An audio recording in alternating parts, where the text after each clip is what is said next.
He went to war and disappeared. She waited, every night, a plate for him for years. Then he came back, but he wasn't the same. And neither was their family. My parents worked harder than anyone I knew. My father barely spoke, but his actions said it all. By 4 a.m. he was outside fighting land that grew only weeds. We weren't rich. We were surviving. The farm was everything: food, income, life. Stress was written on their faces every day. One sunrise, my mother stepped onto the porch. "Lucas," she said quietly, "your father is worried. The plow is broken again. If we don't fix it today, we lose the week." I nodded. "I'll go to the workshop."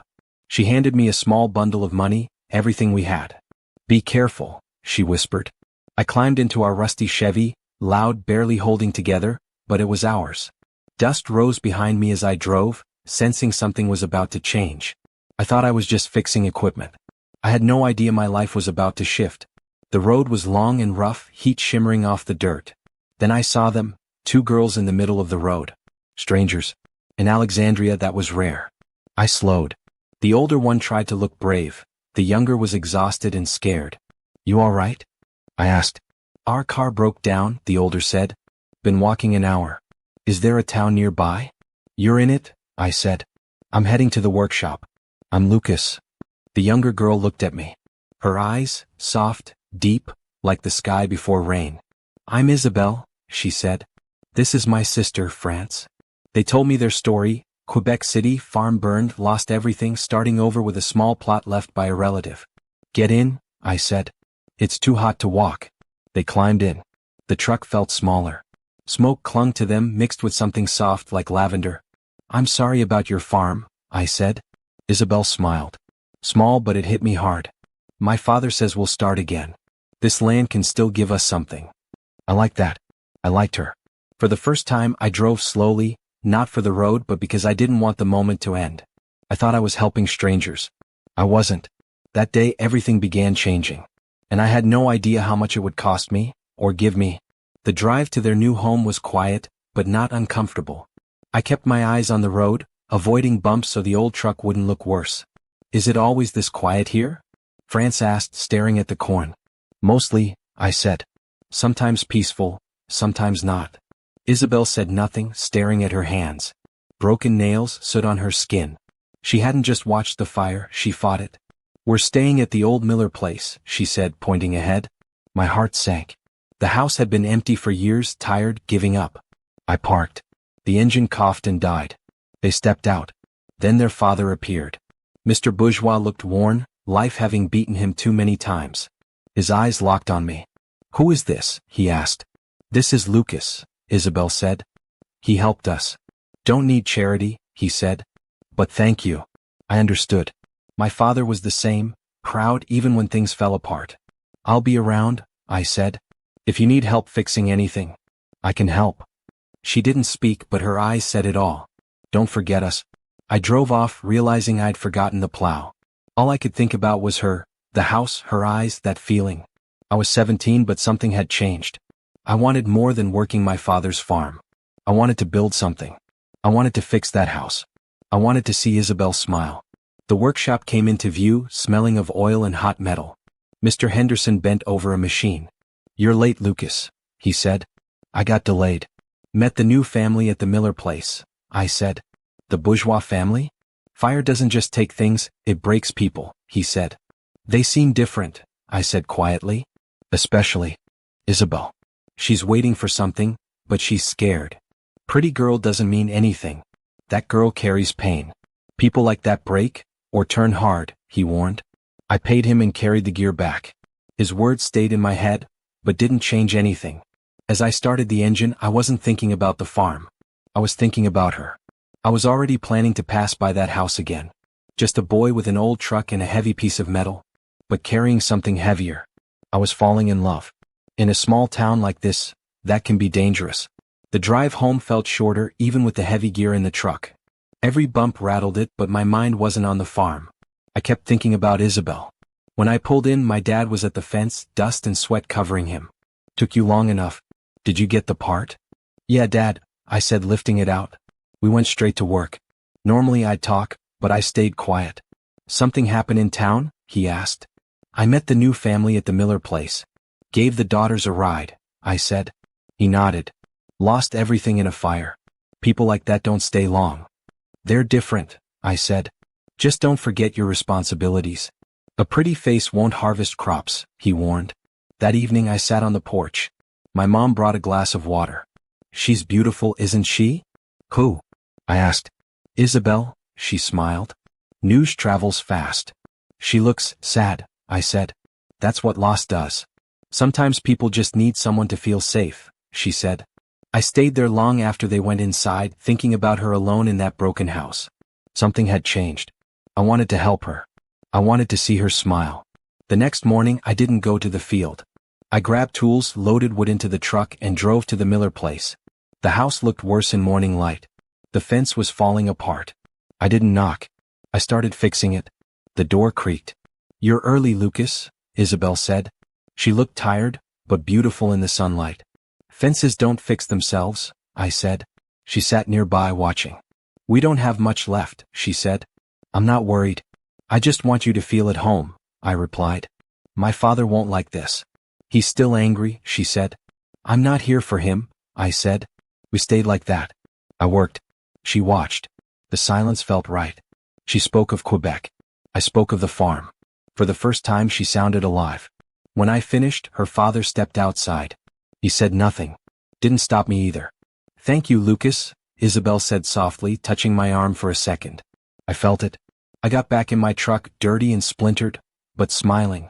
Work waited at home and my dad would be angry, but I didn't care. For the first time, I saw hope in her eyes. And that was enough. As the weeks passed, my life split in two. By day, I worked the farm under my father's watchful eye. By evening, I walked to the Miller place. Isabel and I didn't plan it, but it became routine. After chores, I'd move through the woods. She'd be waiting by the old oak. You're late, she teased. The tractor slowed me, I replied. We'd walk deeper, away from everyone. Out there, everything felt quiet, safe. That's where I met the real Isabel. Not just the girl who lost everything, but someone who loved nature, could name birds by song, and missed Quebec. Sometimes I wake up thinking I'm still there, she said softly. Then I remember. I took her hand. For the first time I held it. Maybe this place isn't so bad, I said. It's only beautiful because you're here, Lucas, she said. My heart raced. I wanted to say everything, but I didn't. I'm not going anywhere, I said. As long as you're here, I'll come. We stood, holding a moment we didn't want to end. We thought nothing could touch us. We were wrong. Someone was watching. In a small town like Alexandria, nothing stays hidden. Rumors reached my father quickly. One afternoon he found me in the barn. I hear you've been in the Miller woods, he said. I'm seeing Isabel, I said. He drove the pitchfork into the hay. That family is hurting. Hurting people bring trouble. Her father doesn't want you there. Neither do. I care about her, I said. This isn't a story, Lucas, he said. If you choose her, you take everything, her pain, her family, her problems. Are you ready? I didn't answer. He left and I was alone with my thoughts. That evening I went to the oak tree. She wasn't there. I waited, she never came. I went to her house and knocked. Her father opened the door. She's inside, he said coldly. And she's staying there. We've lost enough. I won't lose my daughter to a boy with nothing. I have a future, I said. And she's part of it. He looked at me with pity. Dreams don't feed a family. Go home. Then he shut the door. I stared at the house I tried to fix, feeling I didn't belong. I couldn't see her, but I knew she was inside listening. I walked back through the woods. It wasn't safe anymore. It felt heavy. That night I understood, love wasn't easy. It would be a fight. Under the stars I made a promise, no matter what it takes. I won't let her go. The days after the confrontation dragged. The woods felt empty, the oak tree just my father kept me working sunrise to sunset, hoping exhaustion would quiet my thoughts of Isabel. But the harder I worked, the more I thought of her. I couldn't visit and she couldn't come out. Mr. Bourgeois had turned the house into a fortress. But a determined heart doesn't obey walls. I left little things, a bouquet on the fence, a polished stone from the creek. On the third day, a note, I'm still here. I tucked it into a porch crack. That Sunday at church, I sat with my parents, sweating in my best shirt, until the Bourgeois family arrived. Isabel's eyes met mine, a tiny nod telling me she'd seen the note. My heart leapt. After the service I slipped past the crowd. "The porch," she whispered. "I found the note." "I meant it," I said. "I'm not going anywhere." "He's planning to move," she said. "West. To the city." "No," I said, touching her hand. "He can't." "Then do something," she whispered. That night I planned. I had little money but stubbornness, the kind my father respected. I would prove I wasn't just a farm boy. I would show Mr. Bourgeois I could keep his daughter safe.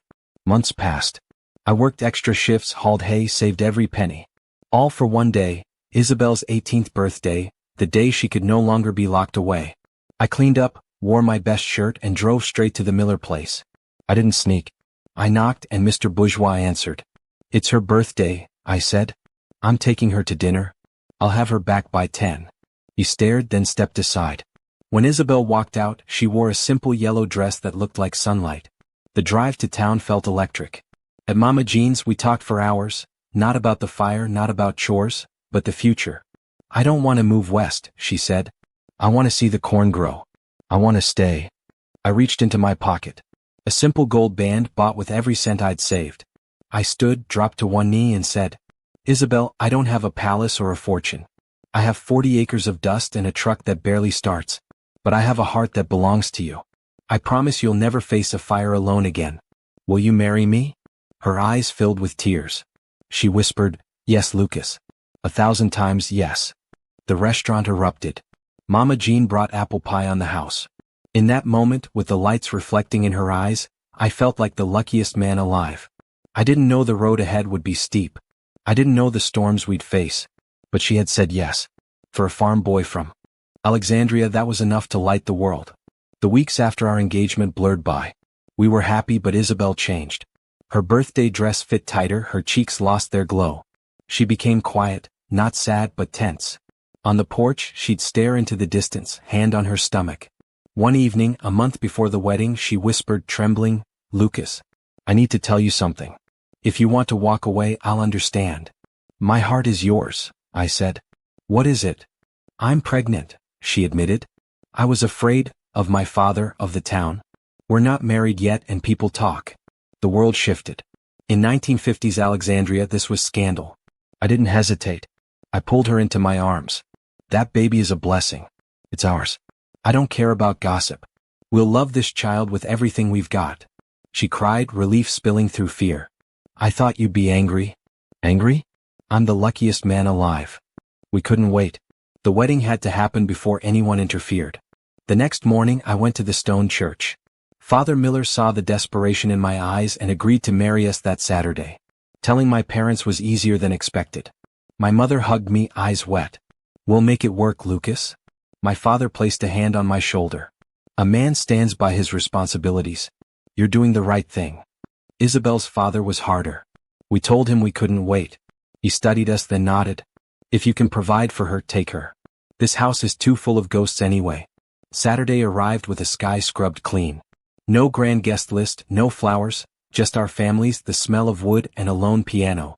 Isabel walked down the aisle. I took her shaking hands and squeezed them, steadying her.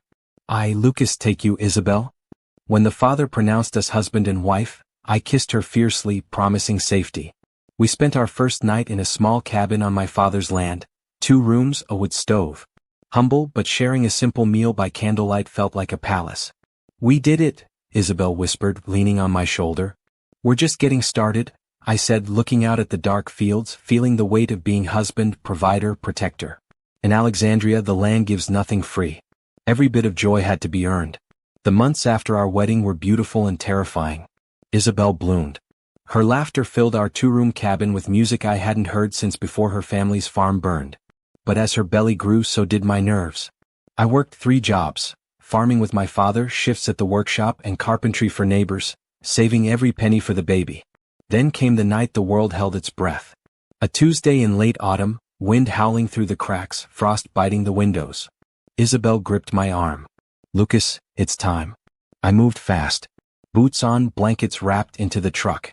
30 miles to the hospital. Every cry from her splintered my heart. I prayed for her safety. At the hospital, nurses whisked her away. I paced for hours. Sun rose then set. Each doctor who entered made my heart stop.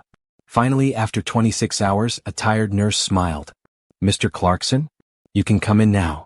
Isabel looked exhausted, pale, damp with sweat, but in her arms was a small miracle. "Meet your son Lucas," she whispered.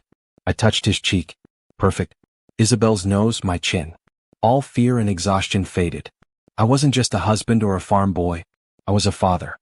"We'll call him Samuel," I said, voice thick. "After my father." We held him as morning light broke through the blinds. We had survived the longest night. No matter the world, we were a family. The first year was a whirlwind. The years that followed were a flood. Before Samuel could walk, another boy arrived, Thomas. Then Lucy with her mother's blue eyes and a laugh that woke the birds. Another boy, and finally our miracle baby, Benjamin. 5 children. Our cabin felt small, bursting at the seams. I spent every spare moment and dollar adding rooms, a porch, a kitchen where Isabel's bread filled the hillside with its smell. The house never quieted. Doors slammed, boots tracked mud, children's voices echoed through the corn. My parents came every Sunday, joy lighting their faces. My father, once stern, let the boys climb on him like an old oak. "You've done well, Lucas," he said one evening as we watched fireflies. "You built a life from a rusted truck and a dream." Isabel sat on the porch swing, nursing the baby, humming a French lullaby. Tired but happy. Rich in the only way that mattered. Love filled our table, not money. But as the sun set, a shadow crossed her face. She looked toward the woods, the old Miller place, longing and fear in her eyes. "Isabel? You okay?" I asked. "I'm fine, Lucas. Just thinking about France. I wish she could see them." I thought it grief, a quiet moment of missing her sister. I didn't realize the shadow was the first hint of a storm that would test our family in ways laughter and love couldn't prepare us for. The change was slow, like a sunset stretching shadows until the light vanished. At first, small things, Isabel stirring a pot, then stopping, staring out the window. "Isabel?" I said, touching her shoulder. She startled. "Lucas, I thought I heard France calling. I forgot she's gone." Soon she spoke to her sister as if she were there. An extra plate at dinner, trembling hands smoothing a napkin. The kids looked confused. I said she was tired. Was more. Grief from the fire, the lost home, and her sister's death surfaced. She woke screaming about smoke, dragging the children into the cold. "Isabel, stop. There's no fire." I yelled. Her eyes were not my wife's, terrified, stranger-like. "You have to save them. The barn is gone. France is inside." I held her on the kitchen floor, helpless. In Alexandria, mental illness was hidden, but the heart of our home was slipping into ghosts. On the porch after the children slept, I realized I could fix a fence, a tractor, a house, but not her mind. I felt utterly powerless. The day came when I couldn't keep her home. A cold Tuesday, frost on the grass. Isabel wandered into the woods, nightgown torn, feet bleeding, whispering to trees in French. I drove her to the hospital, not maternity but a locked wing. Dr. Miller, tired-eyed, sat me down. "Mr. Clarkson, your wife has severe mental illness. Trauma trapped her in grief. She needs specialized care, or she may never return." "How long?" I asked. "A month, maybe more. She must stay under observation." Leaving her felt like betrayal.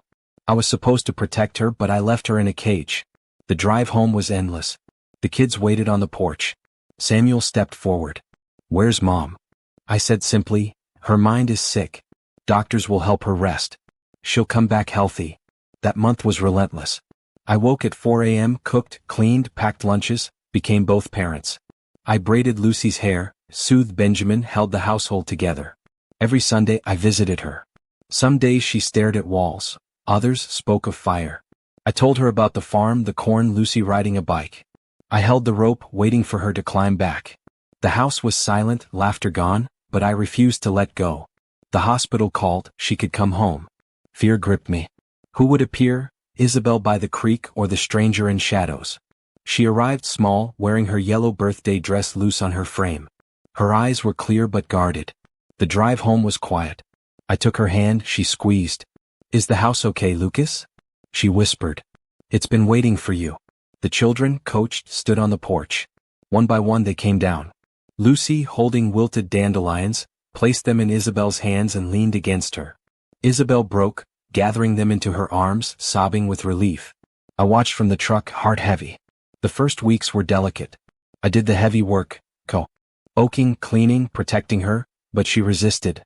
I'm not an invalid, Lucas, she said, taking the spoon. I'm a mother. I need to feel flour, hear grease pop. That's how I know I'm real. Slowly rhythm returned. Laughter came back, quieter, knowing how fragile it could be. We didn't talk about the hospital or fire, only the present. She kept a candle in the window, a beacon if she ever got lost again. I didn't tell her she'd never be alone while I lived. I watched the flame flicker and thanked God that for now our house was whole. By the mid-1960s, the world beyond our fence moved too fast. TV showed men talking about the moon. Radio played dizzying music. Inside, change was heavier. The children were grown. Samuel towered over me, stubborn like me, observant like Isabel. Thomas was mechanical, always under the truck. Lucy dreamed beyond the cornfields. One evening at the oak table I built for 2 kids, Samuel cleared his throat. Dad, Mom, I've talked to the recruiter. I'm joining the army. Silence. Isabel's fork clattered, her face paled. Vietnam was far, but it took boys from towns like ours. Samuel, you don't have to, I said. There's work here. Your grandfather needs help. I could use you at the shop. I know, Dad. But I can't stay in the dirt forever. I want to see what's out there. I want to do something that matters. Isabel gripped the table, knuckles white. Years of fighting ghosts had held the family together. Now the world reached for it. If this is what you want, Sam, she whispered, we'll support you. But promise me you'll remember the way home. That night on the porch, the house of laughter felt fragile. Being a father wasn't building rooms or fixing fences, it was learning to let go. He's like you were, Isabel said, dreaming bigger than the fence line.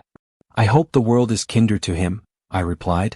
We watched stars, knowing our table would soon have an empty chair. The day Samuel left, Alexandria felt heavy, the sky pressing on fields. At the bus depot, he tossed a duffel into the luggage compartment. Uniform stiff, hair buzzed. He hugged Isabel long, whispered a French prayer, then turned to me. I shook his hand, hugged him briefly. Keep your head down, Sam. I will, Dad. Take care of the truck. As the bus pulled away, kicking red dust, Isabel stood still, watching until it became a speck. Home was silent, not peaceful, just hollow. Dinner was hardest. Nobody looked at the empty chair. Thomas joked about the tractor. Lucy mentioned the dance, but words felt thin. Weeks passed. The mailbox became sacred. Isabel walked down the driveway daily, eyes fixed. Mostly bills or catalogs, but sometimes a thin envelope with a distant stamp. She read letters on the porch until paper tore. Her mood told me Sam's status. Humming while cooking meant safe, staring into the woods meant in the bush. The war felt like a shadow in our guest room. I worked longer, harder, under cars or fixing tractors, just to avoid imagining him in uniform. One night, I found Isabel scrubbing the kitchen floor at 2 a.m. Come to bed, I said softly. I can't. The house feels like it's waiting. Every wind hit is a knock at the door. I took the brush, pulled her up. He's a Clarkson, stubborn, smart. He's coming back. But the empty chair reminded me, no matter how strong the house, the world seeped in. We were held together by hope and thin envelopes, waiting for the dust to settle. Some moments split life into before and after. Ours came on a Tuesday afternoon in 1968. The heat pressed down, cicadas screamed. I was welding a broken hay baler bracket when a car engine sounded. Smooth, heavy, authoritative. I stood, wiping grease. A black sedan entered slowly. My chest turned to lead. Isabel saw it first, hands frozen in flour. 2 men in dress uniforms exited, stiff, solemn. Mr. and Mrs. Clarkson? The older asked. I moved closer to Isabel, hand and her back. She trembled like a building about to collapse. We regret to inform you. The words blurred, missing in action. Last seen near the border. Heavy engagement. They didn't say he was dead, but they didn't say he'd return. A telegram was handed to me. Isabel didn't scream or cry. She walked back into the house, footsteps silent. I stood on the porch, watching the black car pull away, rage burning so hot I could have set the barn ablaze. In the kitchen, she kneaded dough with fierce, rhythmic intensity. Isabel, I whispered. He's not gone, Lucas, she said calmly. If the fire had taken him, I would smell it. I don't. The flicker in her eyes, the same from the hospital years ago, told me the telegram wasn't just news, it was a spark in dry grass. We were back in the fire. I spent the night in Sam's room, surrounded by trophies and cedar. I held the telegram until the ink blurred. I could fix the barn, the truck, the house, but not a war, a missing son, or the shadows closing on my wife. Surrounded by people, we were alone. Missing in action was cruel purgatory. Not a grave, not a homecoming, just a wound that wouldn't scab. Neighbors avoided my eyes, dropped casseroles, scurried away like grief was contagious. Inside, Isabel stopped frantic cleaning. She set Sam's place at the table every night: plate, water, napkin, silverware. "Isabel, honey," I said, heartbreaking. "The boys, it's hard for them. Maybe we should." "He's coming through that door, Lucas," she said, sharp. "Would you have your son come home to an empty table?" Thomas kept his head down. Lucy and Ben watched silently. The house of laughter had become one of hushed breath. Night watches were worst. Isabel stopped sleeping in our bed. At 3 a.m. I'd find her in the rocking chair, staring down the dark driveway, a silhouette of frozen hope. "I saw him today," she whispered. "Who?" "Sam. At the edge of the woods by the lightning oak. Uniform clean. Smiling at me." Her mind built a bridge to the woods. I sat on the floor, head against her knee. "Isabel, I miss him too. But we have to stay here. For the other kids." She didn't answer, rocking to the chair's creak thud.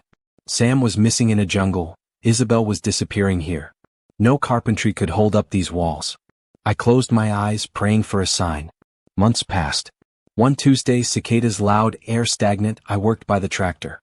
Buster, our old hound, bayed. Around the barn, a dusty city taxi pulled up. Door flew open. A thin, wrinkled man with a cane stepped out. "Sam?" I whispered. He grinned, weary. "Hey, Dad. I told you I'd take care of the truck." I caught him as his knees gave way. Hospital soap and sweat clung to him, fragile as sticks. I held him and cried. "You're home," I choked. Isabel appeared, wooden spoon in hand. Slowly she walked down, touched his face, thumb tracing a new scar. "I kept your plate warm, Samuel," she said, steady. The house shattered into life. Thomas, Lucy, and Ben ran out. Limbs, laughter, tears, dust. That night, no ghost at the table. Sam ate biscuits like gold, spoke only of missing the creek. Isabel sat beside him, hand never leaving his arm. The fire in her eyes was gone, replaced by soft peace. I sat at the head of the table, looking at my scarred, tired, changed family, together. The road ahead wouldn't be smooth. Sam had night terrors. Isabel remained fragile. But Alexandria hadn't broken us. We had built something to withstand heat, wind, and long dark nights. We were the Clarksons. We were home. The 1980s arrived softly. My hair was the color of winter sky. My hands, once bending iron, now carved wood. I had retired from Henderson's shop, but the land still called every morning. Isabel became matriarch of the hillside, tending a garden that dazzled the county, peonies, hydrangeas, French herbs for Sunday stews that brought the family home. The house of laughter became the house of grandchill. Sundays filled the porch with family. Grandchildren played by the creek, laughter echoing the past. "Thinking again?" Isabel asked. "Just how it all started," I said. She smiled. "You didn't just fix things, you held everything together. Life was good. Quiet. That winter was harsh." Isabel grew weaker, spending her days by the window. "Come sit," she said. "Chores can wait." We watched the frozen fields. "Do you remember the fire?" she asked. "I remember saving you," I said. She held my hand. "You were the water, Lucas." That night she slept peacefully. By morning, she was gone. "You made it home," I whispered. We buried her on the hill. In my children's faces I still saw her. Years passed quietly. Then one evening I heard her voice again. "Lucas." I opened my eyes. She stood there, young, smiling, free. France beside her. "Is it time?" I asked. "The house is finished," she said. I took her hand and followed her into the light. Thank you for watching. If this touched you, like, share, and subscribe. Tell me where you're watching from. I read every comment. See you in the next story.